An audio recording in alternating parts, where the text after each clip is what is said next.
May ikikwento lang po ako sa inyo tungkol sa gamot.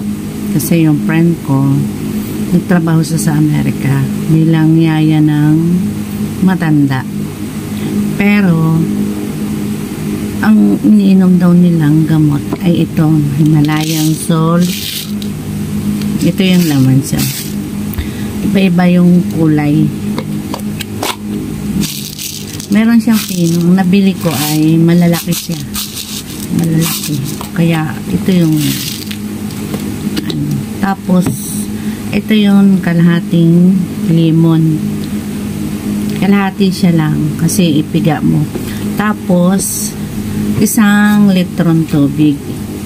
Ito 1 litro to. Kailangan mo siya sa umaga. Kailangan paggising mo, wala kang iinumin na tubig o kaya kahit ano, kahit kape. Basta magmumug ka lang. Tapos, magtimpla ka ng lemon.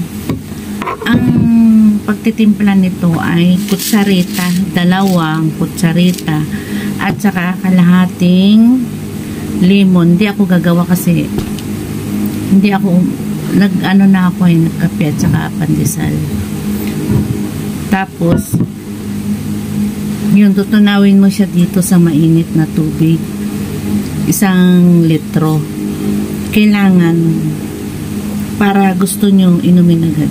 Kalahati lang ilagay nyo mainit. Tapos kalahati malamig na tubig para madali siyang tunawin nyo lang muna yung asin. Tapos pag pwede na nyong inumin, natunaw na siya, lagyan nyo siya ng tubig na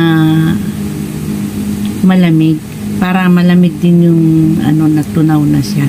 Ngayon, sa loob ng 7 minutes, kailangan maubos mo yung 1 litrong tubig. Ubusin nyo. Tapos, pagkainom nyo ganon, maya-maya, humiga kayo. Tapos, parang humiga lang kay konti, itap-tap nyo lang yung inyong bilbil. Tapos, pagka nyo ng ganon-ganon nyo na lang, tapos tumayo na kayo, pwede na kayo magkape, pwede na kayong mag-toothbrush muna kayo kasi maano sa ipin yung parang maano sa ipin yung ito. Toothbrush muna kayo, tapos inom kayo ng kape o kaya kahit anong kainin nyo na, okay na yun. Pero pagkalipas ng mga 30 minutes o depende sa sitwasyon na sarili nyo ng pagdadala. Pero huwag kayong aalis kasi talagang dudumi kayo na tabi-tabi po sa kumakain. Dudumi po kayo ng madumi. Kasi nung dati nga nung tinuro sa akin, friend ko yon, hindi ko na lang sasabihin kung sino. Friend ko siya na nag-alaga siya ng sa Amerika ng matanda. Yung ate ang tawag ko sa kanya. Tapos yun daw yung tinuro niya sa akin. Ngayon parang hindi ako naniniwala. Ganun. Lagi siyang ang ginawa niya, pagtimpla niya sa umaga, tinimplahan din niya ako para ma-testing ko daw kasi malaki nga yung ko, macho ako, taba ako, ganun rin. Para lang daw maano ko yung sarili ko kasi nagsusumba kami, tapos sige daw kami kain pagkatapos ng sumba. Itinuro niya yung sa akin, kaya magpapasalamat din ako kasi totoo pala yung pinagsasabi niya. Wala naman tayong mawawala. Kaso nga lang, counting tiis. Ang sabi niya sa akin, secret lang daw tong gamot na to. Siyempre, i-share ko rin sa iba. Kung gagawin nila, okay lang. Kung hindi naman nila gagawin, bahala na sila. Basta ako, napatunayan ko na legit itong gamot na to.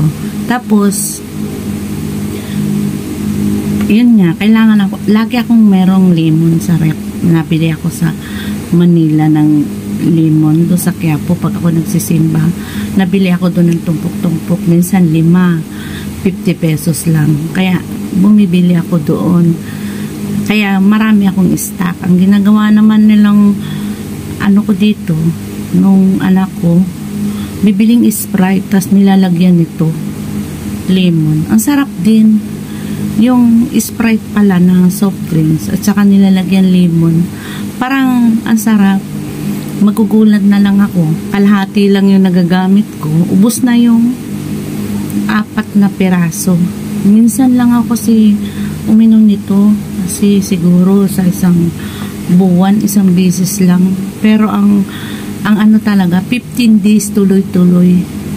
Yun ang sabi, 15 days tuloy-tuloy yung inom. Kaso lang, parang hindi kaya ng tiyan ko na umiinom. Minsan tanghali na ako gumising, mga alas 10 na, tapos iinom pa ako ng ganyan. Siyempre, ras na magluluto pa ako, magsasaing.